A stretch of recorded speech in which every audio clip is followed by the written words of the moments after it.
پورا پاکستان جہاں پر عید الاضحیٰ کی خوشیاں منا رہا ہے، ہر گھر میں قربانی کی جا رہی ہے، قربانی کے گوشت کو تقسیم کیا جا رہا ہے، لیکن دوسری طرف پاکستان میں ایک ایسا گھر بھی ہے جہاں پر 4 حقیقی بھائی، 4 سگے بھائی، حصے دار نہیں، محلے دار نہیں، رشتہ دار یا کزن نہیں، حقیقی 4 بھائی گوشت کی تقسیم پر جھگڑا کرتے ہیں، اور جھگڑا اتنی شدت اختیار کرتا ہے کہ ایک بھائی زخموں کی تاب نہ لاتے ہوئے اللہ کو پیارا ہو جاتا ہے۔ یہ واقعہ کہاں پیش آیا؟ یہ کتنے افسوس کا مقام ہے کہ بحیثیت مسلمان ہماری ذمہ داری بنتی ہے، ہم پر فرض ہے حسن سلوک سے رہیں۔ بھائیوں کا رشتہ بڑا محبت کا ہوتا ہے، بڑا اخلاق کا رشتہ ہوتا ہے، بڑا خوبصورت رشتہ ہوتا ہے، بھائی بھائیوں کی بازو ہوتی ہیں۔ جب بھائی آپس میں جھگڑا کریں گے تو کس طرح ہم یہ کہہ سکتے ہیں کہ فلانا یا کزن یا دوست وہ آپ کے ساتھ ٹھیک رہے گا؟ جناب علی، مظفر آباد کا ایک گاؤں ہے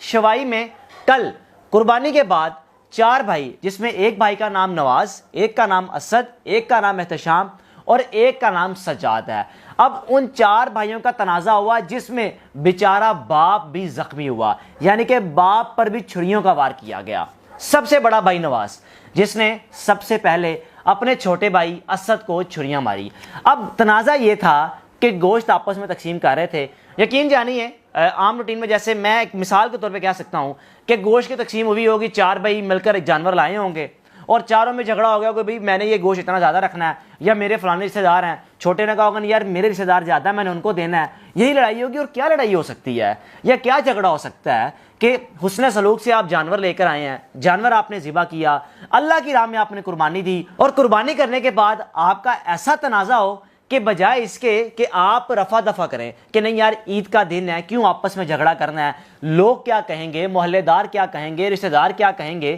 کہ لوگ خوشیاں منا رہے ہیں، گھروں میں باربیکیو ہو رہے ہیں، پارٹیاں ہو رہی ہیں، تکے بنائے جا رہے ہیں، بریانیاں بن رہی ہیں، قورمے بن رہے ہیں، اور لوگ گیدرنگ کر رہے ہیں، رشتہ دار آپس میں ملے ہوئے ہیں اور ہم آپس میں لڑائی کر رہے ہیں۔ جناب نواز جو کہ سب سے بڑا بھائی تھا، سب سے پہلے اس نے اسد کو زخمی کیا، چھریوں سے زخمی کیا، ساتھ ہی ساتھ اپنے والد پر بھی چھریوں کا وار کیا، ان کو بھی زخمی کر دیا، اسد کو بھی زخمی کر دیا۔ اب اندر سے ایک رائفل لینے گیا کہ لا کر میں اسد کو موقع پر ختم کر دوں گا۔ اسد جو کہ بھائی اس نے اپنی جان بچانے کے لیے فوراً اس سے وہ رائفل پکڑی، اور اس کو بھی سمجھ نہیں آئی یا عدم برداشت کہ اس نے بنا سوچے سمجھے اپنے بڑے بھائی نواز کو گولیاں مار کر ختم کر دیا۔ ڈی ایس پی سید اشتیاق گیلانی کے مطابق وہ وہاں پہنچے، ان کو عینی شاہدین نے سب کچھ بتایا کہ بھائی ان کے گھر میں ابھی شور شرابہ کی آواز سنائی دی، ایک دوسرے کو گالم گلوچ کرتے کرتے، اس کے بعد اچانک سے فائرنگ کی آواز آئی، اور جب دیکھا تو بڑا بھائی بے جان پڑا ہوا تھا۔ عدم برداشت اس حد تک بڑھ چکا ہے کہ 2 دن قبل اونٹ کی ٹانگ کاٹ دی گئی۔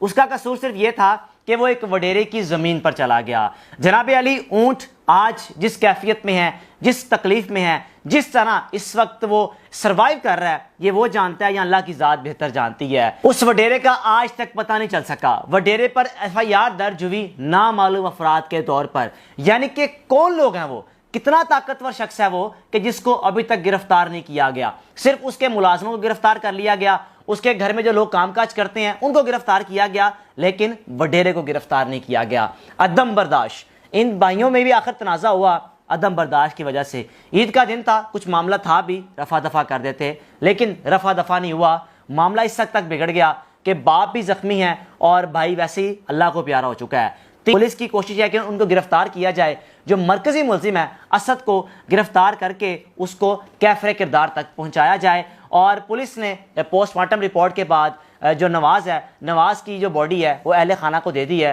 کہ آپ ان کی تدفین کا بندوبست کریں۔ بھائیوں کا تو رشتہ اتنا خوبصورت ہوتا ہے، ایک طرف بھائی اور دوسری طرف باپ کو بھی زخمی کر دیا گیا۔ ان 4 بیٹوں کی ماں پر کیا گزری ہوگی جس نے ان بیٹوں کو بڑا کیا، جوان کیا؟ اس ماں کو کیا خبر تھی کہ بچے بڑے ہوں گے، جوان ہوں گے، بھائی اپنے بھائی کو مار دے گا، اور وہی بھائی جس کو مار دیا جائے گا وہ اپنے باپ کو بھی زخمی کر دے گا۔ افسوس کا مقام ہے، حسن سلوک سے رہیں، بھائیوں کا رشتہ بڑا خوبصورت ہوتا ہے، اس خوبصورت رشتے کی لاج رکھیں اور ایسی مثال قائم کریں کہ لوگ کہیں کہ واقعی یہ بھائی ہیں، 3 ہوں، 4 ہوں، 5 ہوں، لیکن ان میں حسن سلوک بڑا ہے، بڑے خوبصورت طریقے سے اپنی زندگی گزار رہے ہیں۔